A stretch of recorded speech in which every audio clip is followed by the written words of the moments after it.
ನಮಸ್ಕಾರ. First tube ನ ಮತ್ತೊಂದು ವಿಡಿಯೋಗೆ ಸ್ವಾಗತ.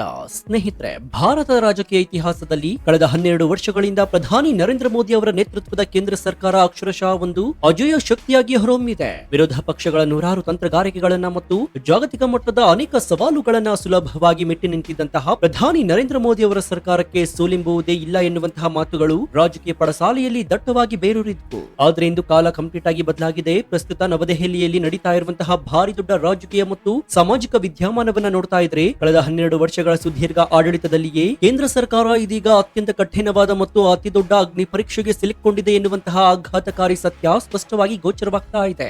ಹೌದು, ಕೇಂದ್ರ ಸರ್ಕಾರದ ವಿರುದ್ಧ ಈಗ ಕೇವಲ ಒಂದೇ ಒಂದು ವಿರೋಧ ಪಕ್ಷ ಹೋರಾಟ ಮಾಡ್ತಾ ಇಲ್ಲ, ಬದಲಾಗಿ 4 ವಿಭಿನ್ನ ದಿಕ್ಕುಗಳಿಂದ 4 ಬೃಹತ್ ಶಕ್ತಿಗಳು ಏಕಕಾಲಕ್ಕೆ ರಾಷ್ಟ್ರ ರಾಜಧಾನಿಗೆ ಮುತ್ತಿಗೆ ಹಾಕಿವೆ. ಒಂದೆಡೆ ಯುವಕರ ಬೃಹತ್ ಪಡೆಯಾದಂತಹ ಕಾಂಗ್ರೆಸ್ ಜನತಾ ಪಾರ್ಟಿ ಅಂದ್ರೆ ಸಿಒಜೆಪಿ ಇಡೀ ದೆಹಲಿಯನ್ನ ಸ್ತಬ್ಧಗೊಳಿಸಿದೆ. ಮತ್ತೊಂದು ಕಡೆ ಅಮೆರಿಕ ಮತ್ತು ಇಂಡಿಯಾ ನಡುವಿನ ಕೃಷಿ ಒಪ್ಪಂದವನ್ನ ವಿರೋಧಿಸಿ ಲಕ್ಷಾಂತರ ರೈತರು ಮತ್ತೆ ದೆಹಲಿಯ ಗಡಿಯಲ್ಲಿ ಜಮಾಯಿಸಲು ಶುರು ಮಾಡಿದ್ದಾರೆ. ಇನ್ನೊಂದೆಡೆ ಕಾಶ್ಮೀರದ ನಾಯಕರು ರಾಜ್ಯದ ಸ್ಥಾನಮಾನಕ್ಕಾಗಿ ಜಂತರ್ ಮಂತರ್ನಲ್ಲಿ ಧರಣಿ ಕೂತಿದ್ದಾರೆ. ಈ 3 ಸಂಘರ್ಷಗಳ ಲಾಭ ಪಡೆಯಲು ವಿರೋಧ ಪಕ್ಷಗಳು ಭಾರಿ ದೊಡ್ಡ ರಣತಂತ್ರವನ್ನ ಹೆಣಿತಾ ಇದ್ದಾವೆ. ಅಷ್ಟಕ್ಕೂ ಈ 4 ಬೃಹತ್ ಬಂಡಾಯಗಳು ಏಕಕಾಲಕ್ಕೆ ಸ್ಫೋಟಗೊಳ್ಳಲು ಅಡಗಿರುವಂತಹ ಅಸಲಿ ಕಾರಣವಾದರೂ ಏನು? ಕಾಂಗ್ರೆಸ್ ಜನತಾ ಪಾರ್ಟಿ ಎನ್ನುವಂತಹ ಯುವಕರ ಹೋರಾಟವನ್ನ ನೋಡಿ ಆಡಳಿತ ಪಕ್ಷಕ್ಕಿಂತ ಹೆಚ್ಚಾಗಿ ಕಾಂಗ್ರೆಸ್ ಪಕ್ಷ ಒಳಗೊಳಗೆ ಭಾರಿ ದೊಡ್ಡ ನಡಕ ಅನುಭವಿಸ್ತಾ ಇರೋದಾದ್ರೂ ಯಾಕೆ? ಇದು ಆಮ್ ಆದ್ಮಿ ಪಾರ್ಟಿಯ ಪಾರ್ಟ್ 2 ಆಗಲಿದೆಯಾ ಎನ್ನುವಂತಹ ಆತಂಕ ಕೈ ನಾಯಕರನ್ನ ಕಾಡ್ತಾ ಇರೋದಾದ್ರೂ ಯಾಕೆ? ಯುಎಸ್ ಇಂಡಿಯಾ ಕೃಷಿ ಒಪ್ಪಂದದಲ್ಲಿ ರೈತರನ್ನ ರೊಚ್ಚಿಗೆಬ್ಬಿಸಿರುವಂತಹ ಕರಾಳ ಅಂಶಗಳಾದ್ರೂ ಏನೇನು? ಈ ಎಲ್ಲಾ ಬೆಳವಣಿಗೆಗಳು ಮುಂಬರುವ ಉತ್ತರ ಪ್ರದೇಶದ ಮಹಾ ಚುನಾವಣೆಯ ಮೇಲೆ ಬೀರಲಿರುವಂತಹ ಭಾರಿ ದೊಡ್ಡ ಪ್ರಭಾವ ಎಂತಹದ್ದು? ಬನ್ನಿ ಇವತ್ತಿನ ಈ ಡೀಟೇಲ್ಡ್ ವಿಡಿಯೋದಲ್ಲಿ ಮೋದಿ ಸರ್ಕಾರಕ್ಕೆ ಎದುರಾಗಿರುವಂತಹ ಈ ಬೃಹತ್ ಚಕ್ರವ್ಯೂಹ, ರೈತರ ಆಕ್ರೋಶ, ಯುವಕರ ಬಂಡಾಯ ಮತ್ತು ವಿರೋಧ ಪಕ್ಷಗಳ ನೈಜ ಆತಂಕದ ಪ್ರತಿಯೊಂದು ರೋಚಕ ಮಾಹಿತಿಯನ್ನು ಅತ್ಯಂತ ವಿವರವಾಗಿ ಬಿಚ್ಚಿಡೋಣ. ಪ್ರತಿಯೊಬ್ಬ ದೇಶಪ್ರೇಮಿಯೂ ಕೂಡ ತಿಳಿದುಕೊಳ್ಳಲೇಬೇಕಾದಂತಹ ಮಹತ್ವದ ಮಾಹಿತಿ ಇದು. ಹೀಗಾಗಿ ವಿಡಿಯೋವನ್ನ ಎಲ್ಲೂ ಸ್ಕಿಪ್ ಮಾಡದೆ ಕೊನೆವರೆಗೂ ನೋಡಿ. ಸೊ ವಿಡಿಯೋವನ್ನ ಶುರು ಮಾಡೋಣ. ಆದ್ರೆ ಅದಕ್ಕೂ ಮುನ್ನ ಪ್ರಧಾನಿ ನರೇಂದ್ರ ಮೋದಿ ಅವರ ಸರ್ಕಾರ ಮಾಡ್ತಾ ಇರೋದು ಸರಿನಾ ತಪ್ಪಾ? ನಿಮ್ಮ ಅಭಿಪ್ರಾಯ ಏನು ಅಂತ ಕಮೆಂಟ್ ಮಾಡಿ ಹಾಗೂ ವಿಡಿಯೋಗೆ ಲೈಕ್ ಕೊಡಿ. ಜೊತೆಗೆ ನಿಮ್ಮ ಬೆಂಬಲ ಯಾರಿಗೆ? ಹೋರಾಟ ಮಾಡ್ತಾ ಇರುವಂತಹ ಯುವಕರಿಗ, ರೈತರಿಗ ಅಥವಾ ಪ್ರಧಾನಿ ನರೇಂದ್ರ ಮೋದಿ ಅವರಿಗ? ಕಮೆಂಟ್ ಮಾಡಿ.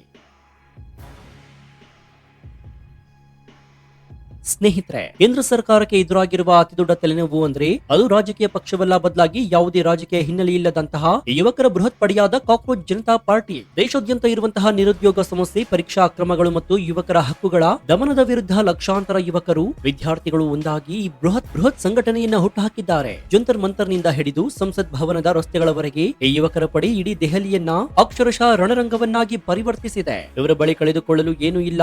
ಇವರು ಯಾರಿಗೂ ಹೆದರುವ ಸ್ಥಿತಿಯಲ್ಲಿ ಖಂಡಿತ ಇಲ್ಲ. ಸರ್ಕಾರದ ಭದ್ರತಾ ಪಡೆಗಳು ಲಾಠಿ ಚಾರ್ಜ್ ಮಾಡಿದ್ರು ಕೂಡ, ಅಶ್ರುವಾಯು ಸಿಡಿಸಿದ್ರು ಕೂಡ ಈ ಯುವಕರು ಹಿಂದೆ ಸರಿತಾ ಇಲ್ಲ ಎನ್ನುವುದೇ ಕೇಂದ್ರ ಸರ್ಕಾರಕ್ಕೆ ಶುರುವಾಗಿರುವಂತಹ ಅತಿ ದೊಡ್ಡ ನಡಕ. ಈ ಯುವ ಶಕ್ತಿಯ ಆಕ್ರೋಶ ಇಡೀ ದೇಶಾದ್ಯಂತ ವ್ಯಾಪಿಸುವ ಮುನ್ನ ಇದನ್ನ ಹೇಗೆ ತಣ್ಣಗಾಗಿಸಬೇಕು ಎನ್ನುವುದು ಗೃಹ ಸಚಿವಾಲಯದ ಮುಂದಿರುವಂತಹ ಭಾರಿ ದೊಡ್ಡ ಸವಾಲಾಗಿದೆ. ಈ ಯುವಕರ ಬಂಡಾಯವನ್ನ ಹೇಗೋ ನಿಯಂತ್ರಣ ಮಾಡಬಹುದು ಅಂತ ಸರ್ಕಾರ ಯೋಚಿಸುತ್ತಿರ್ಬೇಕಾದ್ರೇನೆ ಗಾಯದ ಮೇಲೆ ಬರೆ ಎಳೆದಂತೆ ಭಾರತದ ಅನ್ನದಾತರು ಮತ್ತೆ ರೊಚ್ಚಿಗೆದ್ದು ದೆಹಲಿಯ ಗಡಿಗಳ ಕಡೆಗೆ ಮುನ್ನುಗ್ಗಿ ಬರ್ತಾ ಇದ್ದಾರೆ. ಇದಕ್ಕೆ ಅಸಲಿ ಕಾರಣ ಇತ್ತೀಚೆಗೆ ಅಮೆರಿಕ ಮತ್ತು ಭಾರತ ನಡುವೆ ಏರ್ಪಟ್ಟಿರುವಂತಹ ಬೃಹತ್ ಕೃಷಿ ಒಪ್ಪಂದ. ಈ ಒಪ್ಪಂದದ ಪ್ರಕಾರ ಅಮೆರಿಕದ ಬೃಹತ್ ಕಾರ್ಪೊರೇಟ್ ಕಂಪನಿಗಳಿಗೆ ಭಾರತದ ಕೃಷಿ ಮಾರುಕಟ್ಟೆಯಲ್ಲಿ ನೇರ ಪ್ರವೇಶ ಸಿಗಲಿದೆ ಎನ್ನುವಂತಹ ಆಘಾತಕಾರಿ ಮಾಹಿತಿ ಹೊರಬಿದ್ದಿದೆ. ಇದರಿಂದ ಭಾರತದ ಸಣ್ಣ ಮತ್ತು ಅತಿ ಸಣ್ಣ ರೈತರ ಬದುಕು ಕಂಪ್ಲೀಟ್ ಆಗಿ ಕಾರ್ಪೊರೇಟ್ ಕುಲಗಳ ಪಾಳಾಗುತ್ತೆ. ನಮಗೆ ಸಿಗ್ತಾ ಇರುವಂತಹ ಕನಿಷ್ಠ ಬೆಂಬಲ ಬೆಲೆ ಕೂಡ ಭವಿಷ್ಯದಲ್ಲಿ ಇಲ್ಲವಾಗುತ್ತೆ ಎನ್ನುವುದು ರೈತ ಮುಖಂಡರ ಭಾರಿ ದೊಡ್ಡ ಆತಂಕವಾಗಿದೆ. ಹಿಂದೊಮ್ಮೆ ಕೃಷಿ ಕಾಯ್ದೆಯ ವಿರುದ್ಧ 1 ವರ್ಷಕ್ಕೂ ಹೆಚ್ಚು ಕಾಲ ಧರಣಿ ನಡೆಸಿ ಸರ್ಕಾರವನ್ನ ಮಣಿಸಿದಂತಹ ರೈತರು ಇದೀಗ ಮತ್ತೆ ದೆಹಲಿಗೆ ಮುತ್ತಿಗೆ ಹಾಕ್ತಾ ಇರುವುದು ಆಡಳಿತ ಯಂತ್ರದ ನಿದ್ದೆಗೆಡಿಸಿದೆ. ಯುವಕರು ಮತ್ತು ರೈತರು ಸರ್ಕಾರದ ವಿರುದ್ಧ ತಿರುಗಿ ಬಿದ್ದಿರುವ ಇದೇ ಸರಿಯಾದ ಸಮಯವನ್ನ ಬಳಸಿಕೊಳ್ಳಲು ಕಾಶ್ಮೀರದ ಪ್ರಾದೇಶಿಕ ನಾಯಕರು ಭಾರಿ ದೊಡ್ಡ ರಣತಂತ್ರವನ್ನ ಹೆಣೆದಿದ್ದಾರೆ. ಆರ್ಟಿಕಲ್ 370 ರದ್ದಾದಾಗಿನಿಂದ ಜಮ್ಮು ಕಾಶ್ಮೀರ ಕೇವಲ ಒಂದು ಕೇಂದ್ರಾಡಳಿತ ಪ್ರದೇಶವಾಗಿ ಉಳಿದುಕೊಂಡಿದೆ. ಅಲ್ಲಿನ ಯುವಕರು ಈಗ ಏಕಾಏಕಿ ದೆಹಲಿಯ ಜಂತರ್ ಮಂತರ್ನಲ್ಲಿ ಜಮಾಯಿಸಿ ನಮಗೆ ತಕ್ಷಣವೇ ಸಂಪೂರ್ಣ ರಾಜ್ಯದ ಸ್ಥಾನಮಾನ ಬೇಕು ಮತ್ತು ಶೀಘ್ರವೇ ಚುನಾವಣೆಯನ್ನ ನಡೆಸಬೇಕು ಅಂತ ಅನಿರ್ದಿಷ್ಟಾವಧಿ ಧರಣಿ ಆರಂಭಿಸಿದ್ದಾರೆ. ಅಂತಾರಾಷ್ಟ್ರೀಯ ಮಾಧ್ಯಮಗಳ ಕಣ್ಣು ದೆಹಲಿಯ ಮೇಲಿರುವಾಗಲೇ ಈ ಪ್ರತಿಭಟನೆಗಳನ್ನ ಮಾಡುವ ಮೂಲಕ ಕೇಂದ್ರ ಸರ್ಕಾರದ ಮೇಲೆ ಭಾರಿ ದೊಡ್ಡ ಜಾಗತಿಕ ಒತ್ತಡವನ್ನ ತರುವುದು ಕಾಶ್ಮೀರಿ ನಾಯಕರ ಅಸಲಿ ಮಾಸ್ಟರ್ ಪ್ಲಾನ್ ಆಗಿದೆ. ಇನ್ನು ವೀಕ್ಷಕರೇ, ಮೇಲ್ನೋಟಕ್ಕೆ ಕೇಂದ್ರ ಸರ್ಕಾರದ ವಿರುದ್ಧ ಇಷ್ಟೆಲ್ಲ ಪ್ರತಿಭಟನೆಗಳು ನಡೀತಾ ಇರುವುದು ವಿರೋಧ ಪಕ್ಷವಾಗಿರುವಂತಹ ಕಾಂಗ್ರೆಸ್ಗೆ ಖುಷಿ ತರಬೇಕಾಗಿತ್ತು. ಆದ್ರೆ ವಾಸ್ತವ ಕಂಪ್ಲೀಟ್ ಆಗಿ ಭಿನ್ನವಾಗಿದೆ. ಕಾಂಗ್ರೆಸ್ ನಾಯಕರು ಒಳಗೊಳಗೆ ಭಾರಿ ದೊಡ್ಡ ಭಯವನ್ನ ಅನುಭವಿಸ್ತಾ ಇದ್ದಾರೆ. ಇದಕ್ಕೆ ಕಾರಣ ಈ ಕಾಂಗ್ರೆಸ್ ಜನತಾ ಪಾರ್ಟಿಯ ಯುವ ಹೋರಾಟ. 12 ವರ್ಷಗಳ ಹಿಂದೆ ಅಣ್ಣಾ ಹಜಾರೆ ಅವರ ಭ್ರಷ್ಟಾಚಾರ ವಿರೋಧಿ ಹೋರಾಟದಿಂದಾಗಿ ಹೇಗೆ ಅರವಿಂದ್ ಕೇಜ್ರಿವಾಲ್ ಅವರು ಆಮ್ ಆದ್ಮಿ ಪಾರ್ಟಿ ಹುಟ್ಟುಕೊಂಡು ದೆಹಲಿಯಲ್ಲಿ ಕಾಂಗ್ರೆಸ್ ಪಕ್ಷವನ್ನ ಕಂಪ್ಲೀಟ್ ಆಗಿ ನಿರ್ನಾಮ ಮಾಡಿತ್ತು, ಅದೇ ಇತಿಹಾಸ ಈಗ ಮರುಕಳಿಸುವ ಭೀತಿ ಕಾಂಗ್ರೆಸ್ಗೆ ಶುರುವಾಗಿದೆ. ಈ ಯುವಕರ ಹೋರಾಟದಿಂದಾಗಿ ಹೊಸ ನಾಯಕರು ಹುಟ್ಟಿಕೊಂಡ್ರೆ ಭವಿಷ್ಯದಲ್ಲಿ ವಿರೋಧ ಪಕ್ಷದ ಸ್ಥಾನವನ್ನು ಕೂಡ ಈ ಯುವಕರೇ ಆಕ್ರಮಿಸಿಕೊಳ್ತಾರೆ ಮತ್ತು ಕಾಂಗ್ರೆಸ್ ಪಕ್ಷದ ಅಸ್ತಿತ್ವವೇ ದೇಶದಲ್ಲಿ ಇಲ್ಲದಂತಾಗುತ್ತೆ ಎನ್ನುವುದು ರಾಹುಲ್ ಗಾಂಧಿ ಮತ್ತು ಕೈ ನಾಯಕರನ್ನ ಕಾಡ್ತಾ ಇರುವ ಅತಿದೊಡ್ಡ ದುಸ್ವಪ್ನವಾಗಿದೆ. ದೆಹಲಿಯಲ್ಲಿ ನಡೀತಾ ಇರುವಂತಹ ಈ ಪ್ರತಿಯೊಂದು ಬೆಳವಣಿಗೆಯ ಅಂತಿಮ ಗುರಿ ಮತ್ತು ಪ್ರಭಾವ ನೇರವಾಗಿ ಬೀಳ್ತಾ ಇರೋದು ಮುಂಬರುವ ಉತ್ತರ ಪ್ರದೇಶದ ಮತ್ತು ಪಂಜಾಬ್ನ ವಿಧಾನಸಭಾ ಚುನಾವಣೆಯ ಮೇಲೆ. ಉತ್ತರ ಪ್ರದೇಶದಲ್ಲಿ ರೈತರ ಮತ್ತು ಯುವಕರ ವೋಟ್ ಬ್ಯಾಂಕ್ ಅತ್ಯಂತ ನಿರ್ಣಾಯಕವಾಗಿದೆ. ಸಿಎಂ ಯೋಗಿ ಆದಿತ್ಯನಾಥ್ ಅವರಿಗೆ ದೆಹಲಿಯ ಪ್ರತಿಭಟನೆಗಳು ಭಾರಿ ದೊಡ್ಡ ಅಗ್ನಿ ಪರೀಕ್ಷೆಯಾಗಿ ಪರಿಣಮಿಸುತ್ತೆ. ರೈತರು ಪಶ್ಚಿಮ ಉತ್ತರ ಪ್ರದೇಶದಲ್ಲಿ ಮತ್ತು ಪಂಜಾಬ್ನಲ್ಲಿ ಬಿಜೆಪಿಯ ವಿರುದ್ಧ ತಿರುಗಿ ಬಿದ್ದರೆ ಆ ಪಕ್ಷದ ಚುನಾವಣಾ ಲೆಕ್ಕಾಚಾರಗಳು ಕಂಪ್ಲೀಟ್ ಆಗಿ ತಲೆಕೆಳಗಾಗುವುದು ಖಚಿತ.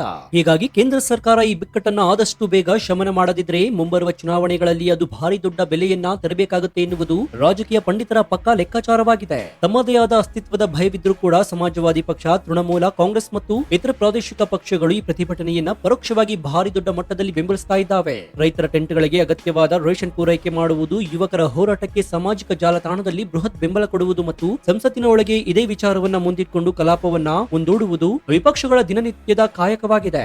ಸರ್ಕಾರದ ಯಾವುದೇ ಅಭಿವೃದ್ಧಿ ಕಾರ್ಯಗಳು ಜನರ ಕಣ್ಣಿಗೆ ಕಾಣದಂತೆ ಮಾಡಿ ಕೇವಲ ಈ ಪ್ರತಿಭಟನೆಗಳ ಕರಾಳ ಮುಖವನ್ನೇ ಬಿಂಬಿಸುವ ಮೂಲಕ ಮೋದಿಯವರ ವರ್ಚಸ್ಸನ್ನ ಜಾಗತಿಕ ಮಟ್ಟದಲ್ಲಿ ಕುಗ್ಗಿಸುವ ಭಾರಿ ದೊಡ್ಡ ಷಡ್ಯಂತ್ರ ಇಲ್ಲಿ ಅತ್ಯಂತ ವ್ಯವಸ್ಥಿತವಾಗಿ ಕೆಲಸ ಮಾಡ್ತಾ ಇದೆ ಅಂತ ಕೂಡ ಕೆಲವರು ಹೇಳ್ತಾ ಇದ್ದಾರೆ. ಇಷ್ಟೊಂದು ಕಠಿಣವಾದ ಚಕ್ರವ್ಯೂಹ ನಿರ್ಮಾಣವಾದಾಗ ಪ್ರಧಾನಿ ನರೇಂದ್ರ ಮೋದಿ ಮತ್ತು ಅಮಿತ್ ಶಾ ಅವರಂತಹ ಘಟಾನುಘಟಿ ನಾಯಕರು ಕೇವಲ ಕೈಕಟ್ಟಿ ಕೂರುವವರಲ್ಲ ಎನ್ನುವುದು ಇಡೀ ದೇಶಕ್ಕೂ ಗೊತ್ತಿರುವಂತಹ ವಿಚಾರ. ಈ ಬಹುಮುಖಿ ಹೋರಾಟವನ್ನ ಒಡೆಯಲು ಅಮಿತ್ ಶಾ ಅವರು ತಮ್ಮ ಚಾಣಕ್ಯ ನೀತಿಯನ್ನ ಈಗಾಗಲೇ ಪ್ರಯೋಗ ಮಾಡಲು ಶುರು ಮಾಡಿದ್ದಾರೆ. ರೈತ ಮುಖಂಡರ ಜೊತೆಗೆ ಬ್ಯಾಕ್ಡೋರ್ ಮಾತುಕತೆಗಳನ್ನು ನಡೆಸಿ ಅವರ ಬೇಡಿಕೆಯನ್ನ ಈಡೇರಿಸುವ ಭರವಸೆಯನ್ನು ನೀಡುವುದು, ಯುವಕರನ್ನ ಪ್ರಚೋದಿಸ್ತಾ ಇರುವಂತಹ ಕಾಣದ ಕೈಗಳನ್ನ ಗುಪ್ತಚರ ಇಲಾಖೆಯ ಮೂಲಕ ಪತ್ತೆ ಹಚ್ಚಿ ಮಟ್ಟ ಹಾಕುವುದು ಮತ್ತು ಕಾಶ್ಮೀರ ನಾಯಕರನ್ನ ಮಾತುಕತೆಗೆ ಆಹ್ವಾನಿಸುವ ಮೂಲಕ ಅಂತಾರಾಷ್ಟ್ರೀಯ ಮಟ್ಟದ ವಿವಾದವನ್ನ ತಣ್ಣಗಾಗಿಸುವುದು ಕೇಂದ್ರ ಸರ್ಕಾರದ ಮಾಸ್ಟರ್ ಪ್ಲಾನ್ ಆಗಿದೆ. ಇದಷ್ಟೇ ಅಲ್ಲದೆ ಈ ಹೋರಾಟದ ಹಿಂದೆ ಕೆಲವು ವಿದೇಶಿ ಶಕ್ತಿಗಳ ಕೈವಾಡವಿದೆ ಎನ್ನುವುದರ ಬಗ್ಗೆಯೂ ಕೂಡ ತನಿಖಾ ಸಂಸ್ಥೆಗಳು ಕಂಪ್ಲೀಟ್ ಆಗಿ ಕಣ್ಗಾವಲು ಇಟ್ಟಿದ್ದಾವೆ.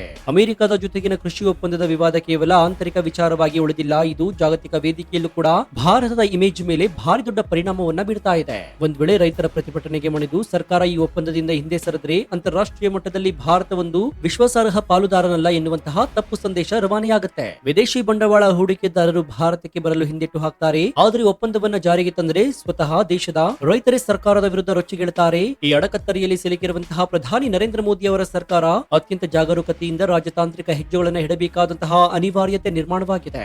ಒಟ್ಟಾರೆಯಾಗಿ ಹೇಳುವುದಾದರೆ ಸ್ನೇಹಿತರೆ, ಇಡೀ ಭೌಗೋಳಿಕ ಮತ್ತು ರಾಜಕೀಯ ವಿದ್ಯಮಾನವನ್ನು ಅವಲೋಕಿಸಿದಾಗ ನಮ್ಗೆ ಅರ್ಥ ಆಗುವಂತಹ ಒಂದು ಕಟ್ಟು ಸತ್ಯ ಏನಂದ್ರೆ, ಪ್ರಜಾಪ್ರಭುತ್ವದಲ್ಲಿ ಯಾವುದೇ ಸರ್ಕಾರಕ್ಕೂ ಕೂಡ ಸವಾಲುಗಳು ಬರುವುದು ಸಹಜ.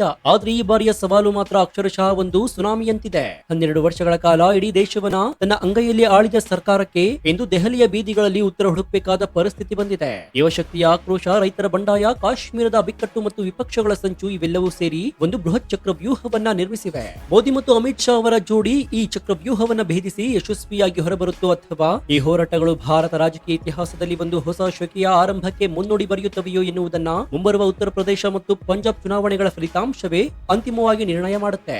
ಏನೇ ಆದ್ರೂ ಕೂಡ ದೇಶದ ಹಿತಾಸಕ್ತಿ ಮತ್ತು ಶಾಂತಿ ಮಾತ್ರ ಸದಾಕಾಲ ಕಾಪಾಡಲ್ಪಡಬೇಕು ಎನ್ನುವುದೇ ನಮ್ಮೆಲ್ಲರ ಆಶಯ. ಕೇಂದ್ರ ಸರ್ಕಾರಕ್ಕೆ ಎದುರಾಗಿರುವ ಈ ಭಾರಿ ದೊಡ್ಡ ಬಿಕ್ಕಟ್ಟು, ಯುವಕರ ಬಂಡಾಯ ಮತ್ತು ರೈತ ಹೋರಾಟದ ವಾಸ್ತವ ಚಿತ್ರಣವನ್ನ ಎಲ್ಲರಿಗೂ ತಲುಪುವ ಹಾಗೆ ವಿಡಿಯೋವನ್ನ ನಿಮ್ಮ ವಾಟ್ಸ್ಆಪ್ ಫೇಸ್ಬುಕ್ ಗ್ರೂಪ್ ನಲ್ಲಿ ಮರೆಯದೆ ಶೇರ್ ಮಾಡಿ. ಇದೇ ರೀತಿಯ ನಿಖರವಾದ ಮತ್ತು ವಿಸ್ತೃತವಾದ ಜಿಯೋ ಪೊಲಿಟಿಕ್ಸ್ ಮತ್ತು ನಿಷ್ಪಕ್ಷಪಾತ, ತ್ವರಿತ ಮತ್ತು ಅತ್ಯಂತ ಡೀಟೇಲ್ ಆದ ರಿಪೋರ್ಟ್ ಗಳಿಗಾಗಿ ನಿಮ್ಮ ನೆಚ್ಚಿನ ಫಸ್ಟ್ ಟಿಪ್ ಯೂಟ್ಯೂಬ್ ಚಾನಲ್ ಅನ್ನು ಈಗ ಸಬ್ಸ್ಕ್ರೈಬ್ ಮಾಡಿಕೊಂಡು ಪಕ್ಕದಲ್ಲಿರುವಂತಹ ಬೆಲ್ ಐಕಾನ್ ಅನ್ನು ಪ್ರೆಸ್ ಮಾಡಿ. ಇದರಿಂದ ನಾವು ಹಾಕುವ ಹೊಸ ವಿಡಿಯೋಗಳ ನೋಟಿಫಿಕೇಶನ್ ಮೊದಲು ನಿಮಗೆ ಸಿಗುತ್ತೆ.